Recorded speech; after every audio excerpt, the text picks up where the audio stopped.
Welcome back everyone for our final speaker of the product design track. So you're here, so those of you who are here are in a privileged position.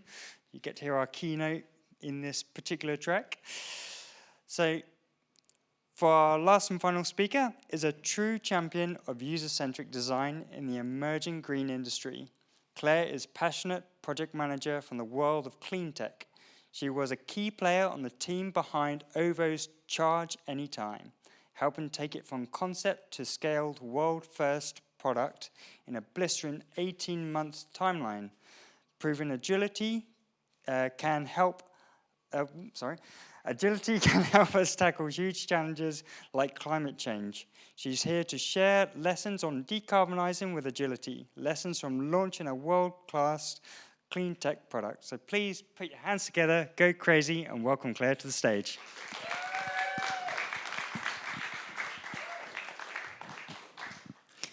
Thanks. I came here on my own, and I then started looking for friends, and then I said, if you're my friend, can you come to my talk? And so I'm going to say, hello friends, thank you for coming to hear me at Agile on the beach. My name's Claire Kemp, and I am a product manager at Kaluza. But before I get started, this QR code, as you know, will take you to a feedback form, and we welcome any feedback. So let's go. Hope I don't mess it up. This morning, first thing, I spilled coffee on myself, so hopefully that's as bad as it gets. Kaluza is a global energy software platform. We partner with energy retailers and device makers to create smart, connected products that help people to decarbonize their lives. Now that means taking part in the shift to cleaner energy, or the energy transition, where we move away from fossil fuels to more renewable sources like wind and solar. So whilst energy companies are working really hard to supply greener electricity, you may have noticed that how people use energy is also changing. Today, there are over 1.3 electric vehicles on UK roads, and the number of electric vehicles on UK roads doubled in 2024. And now, about 1 in every 5 vehicle sales is an electric car. More than 1.4 million UK homes generate their own power with rooftop solar. And last year, solar installs also doubled. And over 220,000 heat pumps have been installed, with government targets to hit 600,000 installs per year by the end of 2028. But renewable energy comes from the sun and the wind, and we can't control when the sun shines, and we cannot control when the wind blows. But these devices, EVs, solar panels, heat pumps, they can store energy and shift when energy is used. And shifting their use is where our smart connected products come in.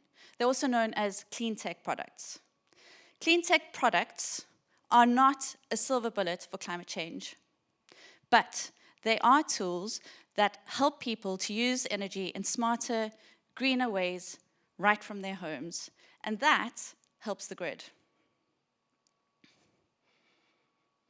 Most of us don't think about the energy grid, I don't know if any of you do, but I certainly hadn't until I worked at Kaluza. So to bring this problem to life, I have a real user story for you. It is, as the energy grid, I need to balance supply and demand in real time so that I can keep the lights on, even when demand spikes or supply drops. Until about 10 years ago, the biggest demand on the UK grid actually came when the soaps came to an end. It's called the Great British Kettle Surge. But you've seen how people use energy it's changing. And so supply and demand today, they fluctuate in real time as more people electrify their homes with heat pumps, EVs, solar panels, and unpredictable weather, all in the mix. So for the grid, doing this is like becoming a very, very difficult balancing act. There's no room for error. So what does error look like? I'm not sure if you read about this power outage in Spain and Portugal. This isn't some distant future scenario. It actually happened this year, on the 28th of April. Entire parts of Spain and Portugal were in darkness. Trains stopped running, factories closed down. Here's a screenshot from my team Slack that day. This is my colleagues reacting in real time. I can't cook lunch. It's actually a bit scary. The entire grid is down.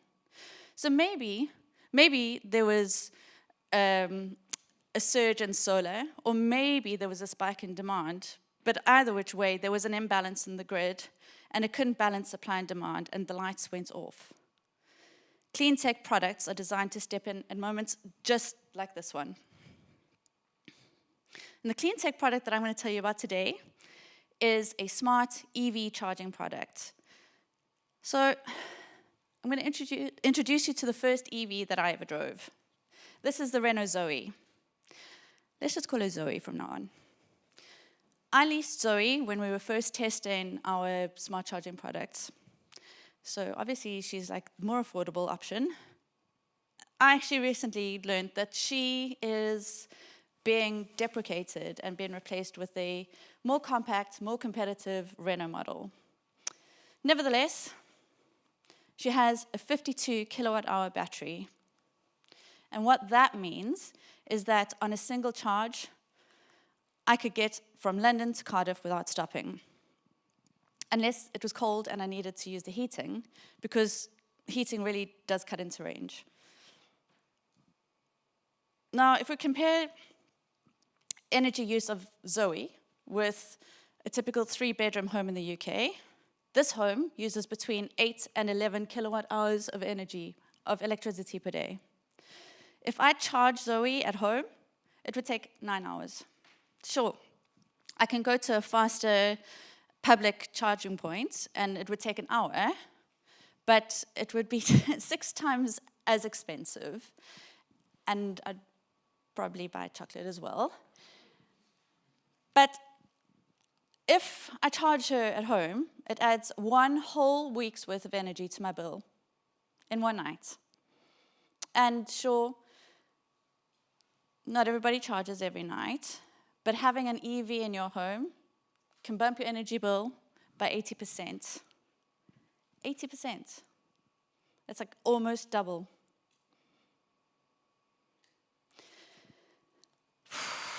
When I got here, I saw that there were some EV chargers on campus. Can I have a show of hands if anyone drove an EV here? Thank you. Thank you for putting your hands up. Keep your hands up. If you have driven an EV, can you put your hand up? And if you have been in an EV, can you put your hands up? I was going to ask you to turn around and look at how many hands are up, but most people have put their hands down. That doesn't matter. Just know that you're part of the electric shift. You're evidence that EVs are becoming the new normal. And evidence that we now have over 1.3 million electric cars on UK roads. Now, if only 4% of those cars, those 1.3 million, which is 45,000, 4% is like a number that's coming up a lot today, but if 4% charge or plug in to charge at the same time, that is 1 gigawatt of demand. It's basically an entire power station. So demand for energy is going up, and it's having a ripple effect on your bill. I think someone here said that they drive at home. You probably plug in your car when you get home from work, right? But do you know what else is going on? The great British kettle surge is happening at the same time. The grid is already under strain.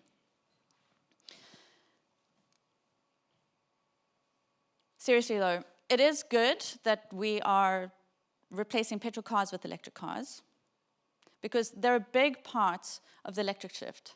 So what you drive does matter, but when you charge matters more. Because if we don't get smarter about when we charge, we are just replacing a petrol problem with a grid problem. And getting smarter about when you charge is called smart charging, obviously. I'm a real visual person. I like pictures. And so let me show you what smart charging looks like. Here's a picture that shows you, red bars on this graph show you when charging would have happened if we hadn't have done anything. Is there a pointer on here? Oh, it doesn't matter. You know where the red bars are. The blue bars show you when charging actually happened, so that's after we shifted it. And the green arrow represents the reward that customers earn for letting us shift that charging to help reduce grid strain. Now, the thing about smart charging is that it doesn't actually impact the driver. The driver still uses the same amount of energy. The EV battery still gets fully charged, and the grid gets a break. There's another picture or graph trend that people in tech love to talk about. It's the mythical hockey stick. You see them on LinkedIn because LinkedIn has basically become the Instagram of work, and nobody's posting about the messy bits. The real truth is that real hockey sticks are actually rare. And that's not because teams aren't any good. It's because making anything work in the real world is actually really hard. Today I'm going to show you a real one that we saw when we launched a smart EV charging product called Charge Anytime. So here it is. This is Charge Anytime's hockey stick. This is a growth curve that we saw between April, if I had a thing, April 22 and January 2024. This is the arc of my story. Smart charging was actually built for a market that is still finding its feet, so there's still a lot that's changing pretty fast. Friends, because I can call you that, friends, I joined Kaluza in 2017. And here's the thing, before that hockey stick rise, there's a long flat stretch that you can't see on this graph, some of which I'm going to share with you today. I joined Kaluza because they had a bold and compelling vision that everyday people could help power the grid just by plugging in. Actually, Stephen Fitzpatrick, who's the founder of Kaluza and OVO and another few companies, he actually dreamt of a world where you could drive your EV for free. Just knowing how expensive it is, it doesn't seem likely. But that's his vision. So back in 2017, when I joined, the question we asked at the time was, can we turn electric vehicles into mini power stations? That's a cool question, huh? It's quite futuristic. Who loves a futuristic problem? I know, scientists. Data scientists. Suddenly, I was immersed in this world full of data scientists and engineers who were talking in acronyms and treating firmware like it was classified intel. We were fueled by excitement and the kind of over-engineering that you'd expect from rocket scientists, but we launched a world-first smart charging vehicle-to-grid charger. This charged your car when energy was cheap, it stored it, and then sent power back to the grid when demand and prices were high. Customers were given credits for what they gave back. So in effect, your EV became a giant battery that was sitting on your driveway that helped stabilize the grid when it needed it most. This is really complex, but it worked. We had real-time control of vehicle-to-grid chargers and EVs in customers' homes, with custom firmware responding to our smart controls. And we'd integrated with the grid for energy price signals. As you can imagine, there's a huge media storm about this. But truthfully, this was a massive investment. not just for us, but for our customers. So for a customer to participate in the Vehicles to Grid trial, they had to have their driveways dug up. And while the tech was clever, it didn't do what the customer expected. When the customer plugged their car in, they wanted their car to start charging. They didn't want it to pause. And they were confused. And so they called customer support. And customer support didn't know what was going on. They didn't know if it was the hardware or the firmware or if it was our smart controls. And because it was just like such uncharted territory, OVO had to install backup chargers that just did one thing, which was charge the car. Also, the team that I was in, they were like constantly in firefighting mode, and there was just no room to improve this product.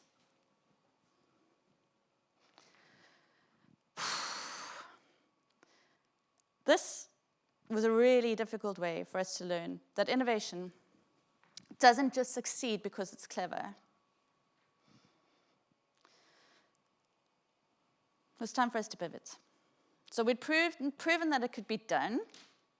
We had the smarts, but this was just too complicated. And we needed to simplify. And so the new question was, what's the new question? It's not that, it's that. There you go. The new question was, will customers smart charge using what they already have at home? So you saw that V2G was eye-wateringly expensive. We'd hit the market way before the market was ready. It was way too complicated, so how did we simplify? We thought about, what are the basics of smart control? We thought about, what do customers have in their homes? Well, we had installed those backup chargers in customers' homes. And those backup chargers, they were also being sold as independent products. And we had the control of those products. So we had to go like really, really cheap and scrappy. And so our concierge MVP was just nothing but an email.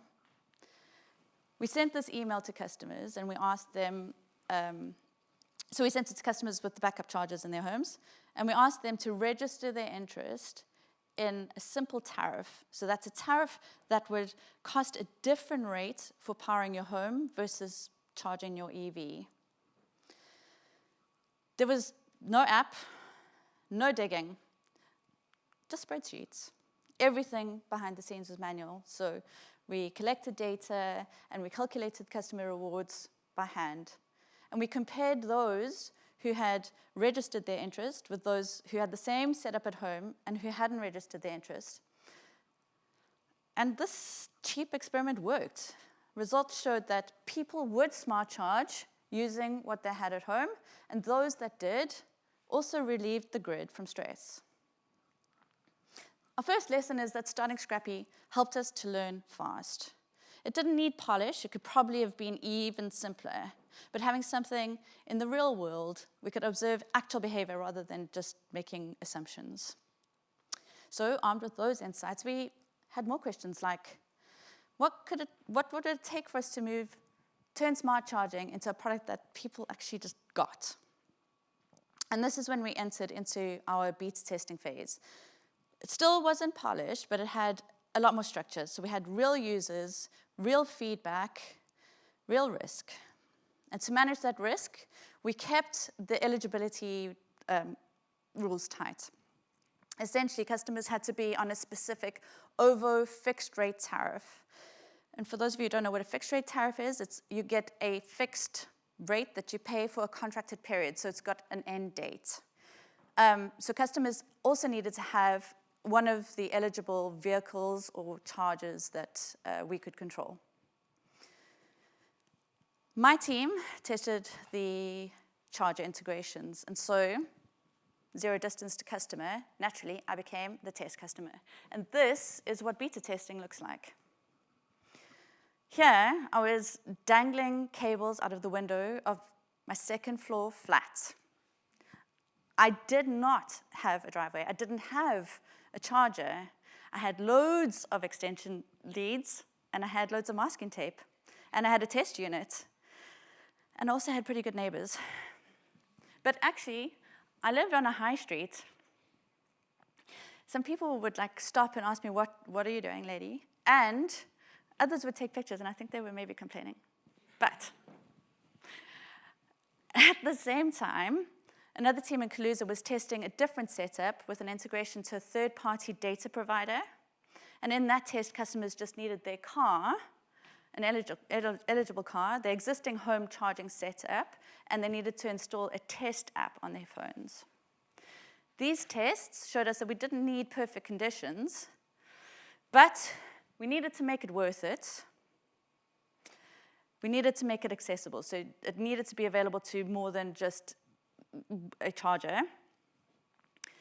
And then while we're on the topic of accessibility, we also learned something quite controversial, and that is that customers actually just don't get carbon savings. They weren't signing up to save the planet. They were signing up to save money. And this is totally fine, because the same behaviors that result in saving money are the behaviors that help the grid. We took these results to OVO. This was our turning point. After years of cautious optimism and stop-start progress, they finally saw what we'd been seeing. This is a product that customers actually got, a model that could scale, and a moment worth betting on. For us, piloting was over, and the real pressure started to kick in. Smart charging stopped being a side project and became a national offer, something that OVO were proud to lead with. We had product market fit. So this is now the end of 2022. And OVO execs, they had a meeting with their board, and they committed to launching a world-first intelligent EV tariff in early 2023. And now the pressure was on to figure out, well, how do we launch Charge Anytime? Because remember, I told you that customers that were in the beta tests were on a fixed rate tariff. Well, the end of 22, that fixed rate tariff was coming to an end, and without us doing anything about eligibility rules for that tariff, they're at risk of losing the customers. But problem is that the system that supported this was completely fragmented. It was owned by different teams and different domains and different organizations. But we had a clear mandate from above. And so multiple teams across 3 organizations with different tech stacks, different processes, all pulled in the same direction. Our collaboration was messy as we got to know these individuals as our colleagues and later as our friends. We'd set up regular stand-ups, and we learned from each other how to create working software. And Charge Anytime launched in February 2023. This is the first time that OVO customers with an eligible car or charger could just sign up. Within weeks, thousands of customers had onboarded, and you could really, really feel the buzz. But all of us know that this launch is just the beginning, because even although you've got thousands of customers onboarding, behind the scenes was pretty hectic. Ownership was completely unclear. Code had been duplicated in the multiple domains. We'd moved really quickly, and so our workflows were half manual. And thousands of customers are trying to sign up. Many couldn't, and that just made them angry. Being in the middle of this, with angry customers, alerts going off and stressed stakeholders, this doesn't feel like success. In reality, this is the cost of moving fast, and these are the trade-offs that you make when you try to get something into the market first. It's a lesson that if you move fast, you have to match speed with discipline.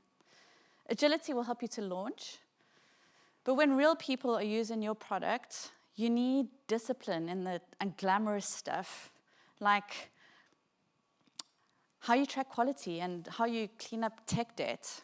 You need discipline and ownership, communication, decision-making.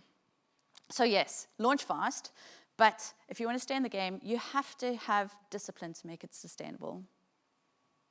Like any Agile team, we stepped back and we thought, what's working? What's broken? And how do we turn this messy launch into something that scales and survives?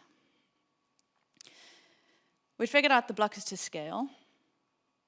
We needed to prioritize bringing discipline to ownership, communication, and decision-making. The first thing we did was we merged the teams who'd worked on the charger and car beaters. And I was lucky enough to be the product manager who led that team through the next phase of growth. Ovo had really ambitious growth targets. The clearest signal for them that we were onto a winner was the customers who wanted in and who couldn't get in. That unmet demand gave us a shared focus. For Ovo to win, we had to win. Now, it's worth calling out at this point that this kind of alignment doesn't actually happen overnight, but it takes time. And we were proving that we could move fast and we could deliver together, and we were learning together. And what we wanted to learn next was, well, how do we make more customers eligible? One group of customers that kept coming up were customers with solar panels. Now, if you think about it, these are ideal customers. They're climate conscious, they're tech savvy, early adopters who already invested in cleaner energy. And they couldn't get onto our product, not because they didn't want to, but because our rules were locking them out. You see, with solar panels, some of the EV charging comes from the solar panels and not from the grid. And so then it's really hard to figure out, like, how do you reward them? How do you calculate those rewards? But locking them out, like, that's just wrong, right? So we just opened up a beta specifically for these customers. Do you know what? A lot of those customers were already on the product. They had just fudged the eligibility rules and they'd onboarded anyway. And that was fine. It was time to embrace the inevitable, open the doors, invite more of the right customers in, and just keep climbing that curve. Next, we expanded the list of eligible car makes and models. So we'd done earlier beta testing, and we knew that none of these cars were like flawless in control, but they raised far fewer issues than the makes and models that we were actively trying to avoid. And so with this customer cohort, we ran targeted interviews, and we used customer feedback to shape our roadmap.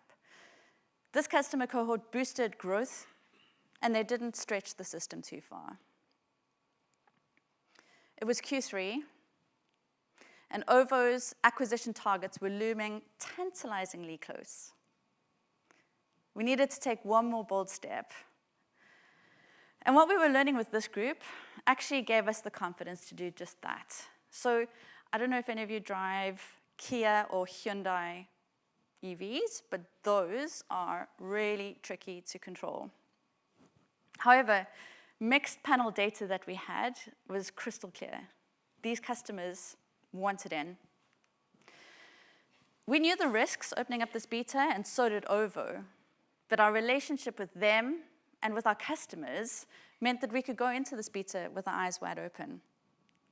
We knew that a poor customer experience could really impact Ovo's brand, and so we co-designed journeys that set clear expectations for their customers during onboarding. And during onboarding, we captured explicit consent to trial terms and conditions. These customers knew how to deregister, right? So they weren't trapped in the product. And on the right-hand side, we even added some workarounds that we'd figured out during our testing. Behind the scenes, operations and support teams were briefed with a set of known issues and templated responses to complaints because we knew they'd come. We knew that this wasn't going to be plain sailing. And it wasn't. Some customers onboarded, they got absolutely furious, and they left, and that was fine. because others, they really cared about staying on. There's one customer, he figured out that it would take half an hour for our system to recognize his car. And so he did this like manual workaround where he'd like slow down the charging until the system recognized his car, and then he'd ramp it up. And he had this like routine for doing it. He didn't mind the faff. He just wanted to stay on charge anytime. Why? Well, having an EV in your car doubles your energy bill. And this deal wasn't available anywhere else. This was a sacrifice that he'd make just to stay on the product. So they were literally finding their own ways to stay on the product. It was pretty incredible. And it was pretty incredibly stressful. Because we'd hit a moment where our system had its own momentum. Car and charger manufacturers had started noticing or had realized that being compatible with charge anytime made their cars and chargers more attractive. OVO had Volvo, VW, Hypervolt, and Anderson queuing at the door to partner with us. Let me show you something that we dreamt about when we were on that flat, painful bit of the hockey stick. Here, on the left-hand side, you can see Charge Anytime sitting, baked into the Volvo Cars app. This is part of their customer experience. It's visible to all Volvo customers. This is a product that they are proud to host.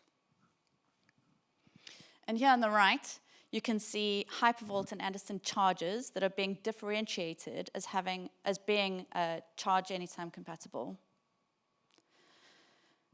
We'd collaborated with these partners to design better, smoother user journeys for smart charging.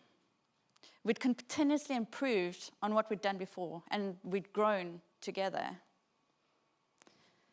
Meanwhile, internationally, we were helping customers in Australia and New Zealand to use excess solar when the grid, to help the grid balance an oversupply of solar. It was nearing the end of 2023. We'd gone from a product to a platform. We had real influence over how people chose their cars and their chargers, and we had real influence over how energy retailers offered smart charging Cleantech products to their customers. We hit OVO's targets, and our development practices had also matured. Moving fast had gotten us to launch.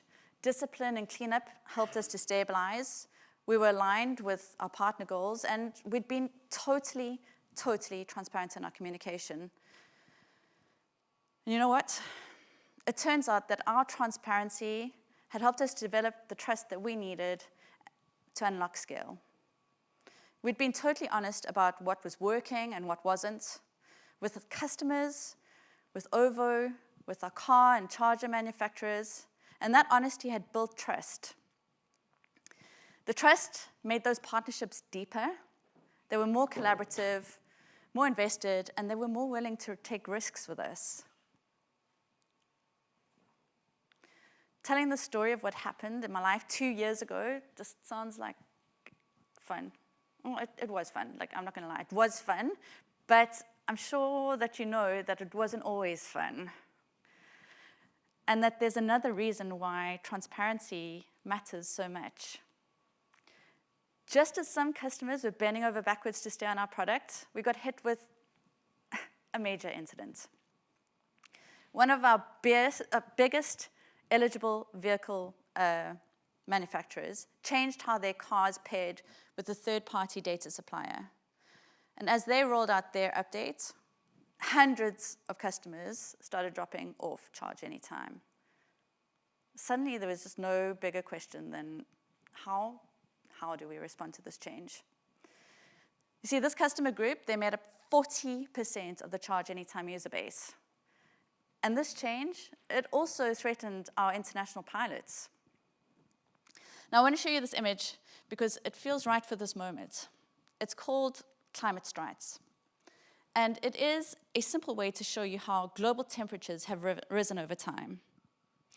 My colleague, who's now the head of product in Kaluza Flex, he's got this as a picture on his home, on the wall in his home office. And this picture is actually one of the first pictures that I ever remember seeing when I joined Kaluza in 2017. This is a reminder of the system that we're working in. When something breaks, if the grid falters or if customers lose trust, we're not just fixing a bug. We're part of something bigger, and it matters. Transparency and focus were so critical in how we responded to this change. So we gave stakeholders a live dashboard that they could monitor the customers that were impacted. Support had a daily refreshed list of impacted users and ready-to-use comms. Friendly customers helped us to test a rollout, our soft rollout, and they helped us to shape our messaging so that when we were ready, the customers were proactively engaged with a clear, curated set of actions. Within 4 weeks, impact dropped from 40% to just 1% of the Charge Anytime user base. But I've been at Kaluza for 8 years in September. And I promised you the real story behind our hockey stick. And the truth is, it's dotted with moments like this. You know, the moments you don't really read about on LinkedIn where no bugs exist and no one ever cries in stand-up. I've cried in stand-up. Every dot on this hockey stick is a moment that we held our breath. A surprise bug, a system failure, a support spike, or a failed migration. What got us through wasn't polish. It was people. It was trust, culture, our lesson 4. How your team behaves when things go wrong is what carries you through. Because those moments will come. They always do. Let's go back to the blackout in Spain and Portugal. There was too much demand and no room for error. The lights went out. Today you've heard that Charge Anytime is not a silver bullet for climate change, but it's a Cleantech product that's built as a tool to support the grid in times like these. Today I've told you about our pivots, our wins, the close calls, and here's what it all added up to. We launched in early 2023, and by the end of that year, over customers with Charge Anytime had saved up to £620 on their energy bills without changing their routines or using less energy. They gave us control over when we charged their cars, and we rewarded them financially because that's what mattered to them. What mattered to us is what happened behind the scenes. We'd shifted over 500 tons of carbon dioxide simply by moving charging away from peak times when the grid was under the most stress. Now, that is the equivalent of carbon dioxide absorbed by just under 25,000 mature trees in 1 year. And beyond numbers, the other great things that this work led to. Here's a picture of some of the people who became friends along the way. This is a picture, I don't know that you can actually see that. Oh, dear. They are signing Volvo. But this is from our time working with Volvo in Stockholm. Yes, we valued individuals and interactions over processes and tools, working software over comprehensive documentation, customer collaboration over contract negotiation, and responding to change over following a plan. And when we step back, we're uncovering better ways of decarbonizing the world by building Cleantech products and helping others to do it too. And that's what it says on that board, but I don't know that you can see it. We're learning how to build something that can last through complexity, at speed, under real pressure. We don't always get it right, but we keep listening. We adapt when things change. We stay aligned, especially when it gets tough. And that's what these 4 lessons are really about. Learning fast. Why is it not? Start scrappy to learn fast. Move fast, but match it with discipline. Trust build the trust via transparency that will help you to scale, and show up for each other, especially when things go wrong. Agile on the beach is a rare and glorious moment for us to step back and think and remember why we do what we do. Because, let's be honest, when you're knee-deep in support requests or trying to debug some baffling edge case, you're not thinking, I'm decarbonizing the world. You're thinking, why is this API doing this to me? But the truth is, it does matter. The category that we help define is now exploding with competitors, bundles, incentives, and offers every week. And this is a great thing because the clean tech market is shifting. And now people have more choice in the tools that they use to help power the grid just by plugging in.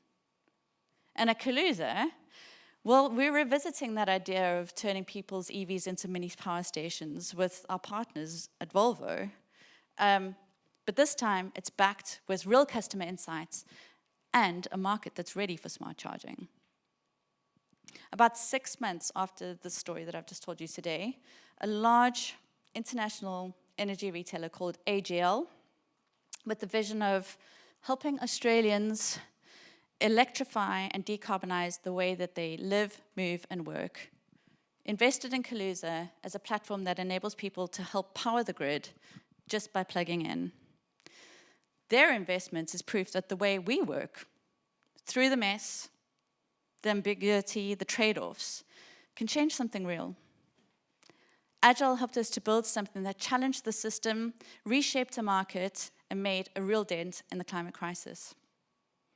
So if you're working on something hard, go scrappy, move fast, clean up, be honest, and keep going.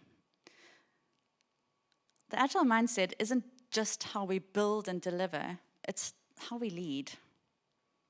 And if we use it well, it really can change the world. It's how we got here, and it's what I hope you'll take away today. Thank you.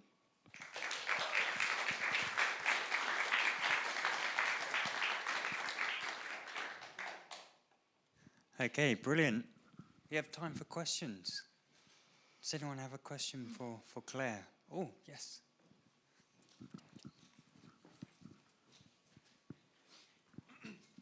Hi, Octopus customer here, sorry. That's okay, I don't mind. You've got options. Do you think vehicle to grid is dead or not coming, or? I think that vehicle to grid was extremely expensive, and I think that the hardware that we had at the time was way too complicated and heavy. Actually, I think vehicle to grid installs, you needed to have like 2 men to lift the vehicle to grid charger onto the wall. You had to have like special kit. And the way things are moving is that we're moving to having those vehicle to grid capabilities within the vehicle as opposed to being on the wall. So, you know, the technology is evolving, and Volvo's, I'm not trying to sell a Volvo here, but like their latest models will have vehicle to grid capability within their vehicle. So, is it dead? No, I think there is a world where you can charge your car, or drive your car for free, your electric car for free. Yeah, don't try it with your normal car. It wouldn't work. Any other questions? Brilliant. Hello. We have a charging point at home, but one of the things I'm nervous about is continued tech support for the product. So we're not with you, but just how are you and other people sort of committing for how long to look after the chargers so they're not going to be a security risk on my drive? Do you mean like in the interoperability with the different providers? No, just, you know, quite often you buy something and then the app stops working after a while and they're not going to give you a new one. Yeah, so that is a little bit about the interoperability. And I think, like, I don't want to mess it up giving you this answer, but from what I remember, Stephen Fitzpatrick, I'm a real fangirl because it was sold on his vision a long time ago, but he was saying that actually, like, in this evolving market, this world where it's like this nascent technology, you can't actually you can't mandate what devices customers have got in their homes. And so therefore we have to work together as energy providers and like hardware manufacturers to ensure that there is interoperability, because otherwise it is too expensive for customers to buy new kits in their homes, which is a real problem if you're trying to help them to power the grid, help power the grid, right? So I don't know that I've answered your question. I know it's a challenge that is known about, and I think that the government is doing stuff around like standardizing the way that these devices communicate with each other and with our smart meters, right? Because those are fundamental. So yeah, no, I think you've given me hope that the problem might get solved at some point. Yeah, I mean, it is a problem that we can see down the track, and something that like we know something has to be done about it. But I think there are lots of conferences where the same energy providers like Octopus and OVO will be in the same room, and we might look like we're competing, but actually we're trying to move in the same direction.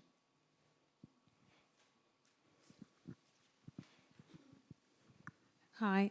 You talked early on about having completely separate teams working together and then merging those two teams, which sounds like a massive undertaking anyway. How was that managed, and how, how did you go through that process, and how did it affect you? So merging the teams who worked on the vehicles and the chargers, it really was difficult, because essentially we were... Within our team, it was like invisible that we were responsible for so many different services. And so many of those services had like teams that had been disbanded, right? So, and you're looking after legacy tech whilst you're trying to support new tech, and this tech has got more users. What do? I guess there was a focus on addressing the biggest customer needs. And the biggest customer needs weren't coming from the charger manufacturers at that point. They were coming from the direct-to-vehicle, or the telematics control that we had. And so we were like listening more to what that customer group had to say. And so our team, so I do reference how, kind of just briefed over it, but what we did was we had a shared set of OKRs. So our team had like our OKRs, and I'm sorry, I'm just making assumptions. So objectives and key results, and our goals were aligned with OVO's like acquisition targets. So OVO was kind of setting the direction for us and saying, we want to hit this target, and we were just looking at where the big opportunities were, and they existed in that direct-to-vehicle integration. So the charger systems kind of went into maintenance mode for a while, and then eventually the model evolved that the charger experience became embedded in the Charge Anytime app. So they went via the same route. That's a little bit like low-level detail, but ultimately, by just sharing a set of goals that were aligned with like our bonuses, basically, helped everybody to like get over those hurdles. But I think there were like definitely problems in like still maintaining legacy tech stacks and still listening to support requests, because you can't leave any of your customers behind, right? But it was just tackling the most important problems first. Okay, thank you. Fantastic. That's all we have time for today. So thank you again, Claire, for your time. Thank Great. Another you. round of applause.